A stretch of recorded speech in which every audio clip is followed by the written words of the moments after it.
ಇಲ್ಲಿ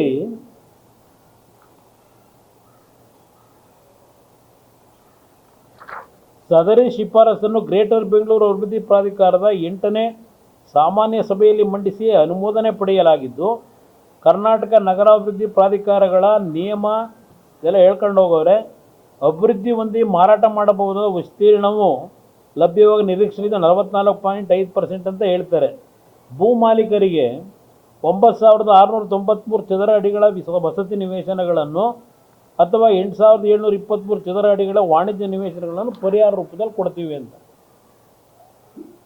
ಇವರು ಈ ಯೋಜನೆ ಮಾಡೋದು ಯಾವಾಗ, ಈ ಪರಿಹಾರ ಇವ್ರು ಕೊಡೋದು ಯಾವಾಗ? ರೈತ ಮತ್ತೆ ಹೋಗ್ಬೇಕು, ಅಲಿಬೇಕು, ಕೈಯಲ್ಲಿ ಸ್ವಲ್ಪ ದುಡ್ಡು ಇಟ್ಕೊಂಡು ಸಾಲ ಮಾಡಿ ಆ ಜಾಗ ತಗೊಳ್ಳೋದಕ್ಕೆ. ನೋಡ್ತಾ ಇಲ್ವಾ ಇಲ್ಲಿ ಬೆಂಗಳೂರು ನಗರದಲ್ಲಿ ಏನೇನಾಗ್ತಿದೆ? ಈ ಸ್ಕೀಮ್ನು 2006ರಲ್ಲಿ ಕುಮಾರಸ್ವಾಮಿ ತಂದಿದ್ದು ಈ ಸ್ಕೀಮ್. ಇದು ಪರಿಹಾರದ ಹಣಕ್ಕೆ ಬದಲು ಡೆವಲಪ್ಮೆಂಟ್ ಆದ ಮೇಲೆ 40% ರೈತನಿಗೆ ಕೊಡಬೇಕು ಅಂತ ಹೇಳಿ. ಈಗ ನಿಮ್ಮ ಬಿಸ್ನೆಸ್ ಕಾರಿಡಾರು ನಮ್ಮ ಕಾಲದಲ್ಲಿ ನಾವು ಆ್ಯಕ್ಚುಲಿ 300 ಅಡಿನ 300 ಮೀಟ್ರ್ ಅಣ್ಣ, ಜೋರಾಗಿ ಬಿಟ್ರೆ ನಿದ್ದೆ ಮಾಡ್ತಿದ್ದೀರಿ. 100 ಮೀಟ್ರ್ ಜಾಗ ಬಿಡಬೇಕು ಅಂತ ಹೇಳಿ. ಈಗ ಅದನ್ನು 65 ಮೀಟ್ರಿಗೆ ಇಳಿಸಿದ್ರು. 65 ಮೀಟ್ರಿಗೆ ಇಳಿಸಿ 35 ಮೀಟ್ರ್ ಕೊಡ್ತಾರಂತ. ಈಗ ದುಡ್ಡನ್ನ ಕ್ಯಾಶ್ ಕೊಡೋದಿಲ್ಲ, ದುಡ್ಡನ್ನ ರೈತನಿಗೆ ಭೂ ಪರಿಹಾರ ಅಂದರೆ ರೈತನ ಜಮೀನನ್ನೇ ತಗೊಂಡು ರೈತರ ಜಮೀನನ್ನ ಇದನ್ನು ಕಡಿಮೆ ಮಾಡಿ ಆ ಡೆವಲಪ್ಮೆಂಟಿಗೆ, ರೋಡಿಗೆ ಅದ್ರಲ್ಲಿ 35% ಕೊಡ್ತಾರೆ. ಅದಕ್ಕೊಬ್ಬ ಈಗ ಅದೆಂಥದ್ದು ಒಬ್ಬರನ್ನ ಅಧಿಕಾರಿ ಇಟ್ಕೊಂಡು ಅವ್ರು ರಿಟೈರ್ ಆಗಿ ಎಷ್ಟು ವರ್ಷ ಆಯ್ತಾ ಗೊತ್ತಿಲ್ಲ, ಮನೆ ಹಾಳು ಮಾಡಿ ಸರ್ಕಾರದಲ್ಲಿ. ಅತೀಕ ಗೊತ್ತಿಲ್ಲ ಯಾರಮ್ಮ. ಇದು ಪರಿಸ್ಥಿತಿ ಬರ್ತದೆ. ಇಲ್ಲಿ ಮುಖ್ಯಮಂತ್ರಿಗಳಿಗೇನಾಗಿದೆ, ಅಯ್ಯೋ ನನಗೇನಪ್ಪ, ನನ್ನ ಚೇರ್ ಉಳ್ಕೊಂಡ್ರೆ ಸಾಕು, ಯಾರು ಏನು ದರೋಡೆ ಮಾಡ್ಕೊಂಡು ಹೋದ್ರೆ ನನಗೇನಾಗಬೇಕು, ಎಲ್ಲದಕ್ಕೂ ಸೈನ್ ಹಾಕ್ತೀನಿ ಅಂತಾರೆ. ಈಗ ಚೇರ್ ಉಳಿಸ್ಕೊಳ್ಳೋಕ್ಕೋಸ್ಕರವಾಗಿ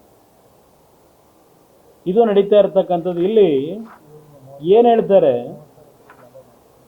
ಅವರೇ ಹೇಳ್ಕೊಂಡಿರೋದು. ಈಗ ಇಲ್ಲಿ ಸರ್ಕಾರದ ಕ್ಯಾಬಿನೆಟ್ಟಲ್ಲಿ ಸಬ್ಜೆಕ್ಟ್ ಇಡ್ತಾರಲ್ಲ, ಅಲ್ಲಿ ಹೇಳ್ತಾರೆ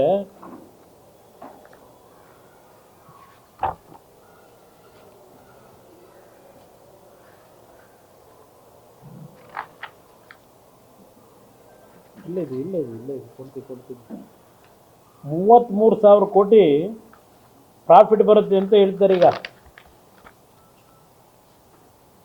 33,000 ಕೋಟಿ ಈ ಇದರಿಂದ ಪ್ರಾಜೆಕ್ಟಿಂದ 33,000 ಕೋಟಿ ನಮಗೆ ಆದಾಯ ಬರುತ್ತೆ ಅಂತೇಳಿ, ಆದಾಯ ಬರುತ್ತೆ ಅಂತ ಹೇಳಿ ಕ್ಯಾಬಿನೆಟ್ ನೋಟಲ್ಲಿದೆ, ಹೇಳ್ತಾರೆ.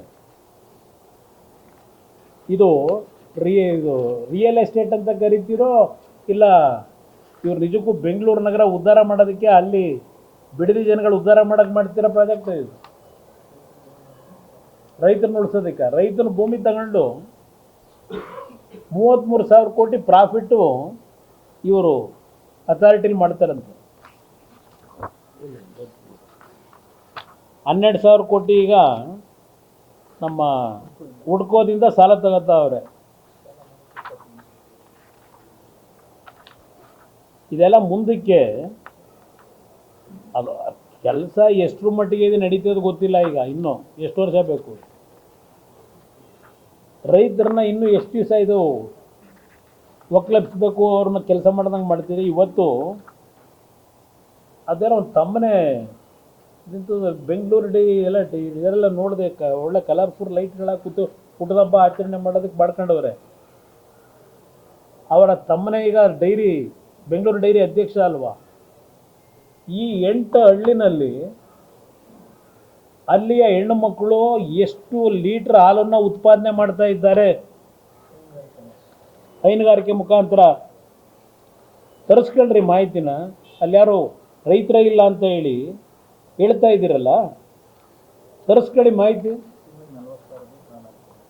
ತಿಂಗಳಿಗೆ 40,000 ಲೀಟರ್ ಹಾಲನ್ನು ಹಾಕ್ತಾ ಇದ್ದಾರೆ ಅಂತ ಹೇಳಿ ಓ 6 ಅಲ್ಲ ನಿಮ್ಮ 8 ಹಳ್ಳಿಲಿ ಬೆಂಗಳೂರು ಇಲ್ಲ ನಿಮ್ಮ 8 ಹಳ್ಳಿದು ಎಷ್ಟಾಗ್ತಿದೆ ಟೋಟಲ್ 6 ಲಕ್ಷ ತಿಂಗಳಿಗೆ? ಇಲ್ಲಿ ಬ್ರದರ್ ಹೇಳ್ತಾರೆ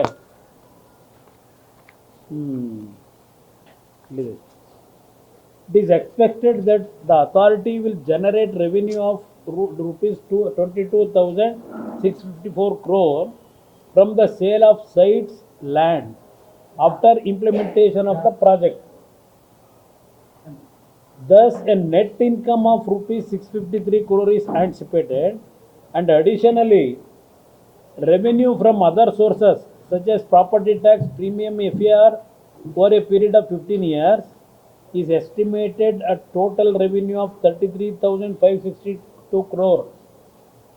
ನೀವಿಲ್ಲಿ ಡೆವಲಪ್ಮೆಂಟ್ ಮಾಡ್ತಾ ಇರೋದು ಪ್ರಾಫಿಟ್ ಮಾಡಕ್ಕೆ ಮಾಡ್ತಾ ಇದ್ದೀರೋ ಏನಕ್ಕೆ ಮಾಡ್ತಾ ಇದ್ದೀರಿ? ರಿಟೇಲ್ ಬಿಸ್ನೆಸ್ ಇದು ನಿಮ್ಮ ರಿಯಲ್ ಎಸ್ಟೇಟ್ ಬಿಸ್ನೆಸ್ಸು ಏನು ಬಿಸ್ನೆಸ್ ಇದು ನೀವು ಮಾಡಕ್ಕೆ ಹೊರಟಿರೋದು? ಯಾವ ಕಂಪ್ನಿಗಳಿಗೆ ಕೊಡ್ತೀರಿ ಇದು? ಇಲ್ಲಿ ಹೇಳ್ತಾರೆ ಸೈಟು ಎಷ್ಟು ಮಾಡ್ತೀವಿ, ಆಮೇಲಿಂದ ಕಮರ್ಷಿಯಲ್ ಸೈಟ್ ಎಷ್ಟು ಮಾಡ್ತೀವಿ ಎಲ್ಲ ಒಂದು ಕಡೆ ಹೇಳ್ತಾ ಹೋಗ್ತಾರೆ. ಇದು ಇವರ ಪ್ರಾಜೆಕ್ಟ್ ಇದು.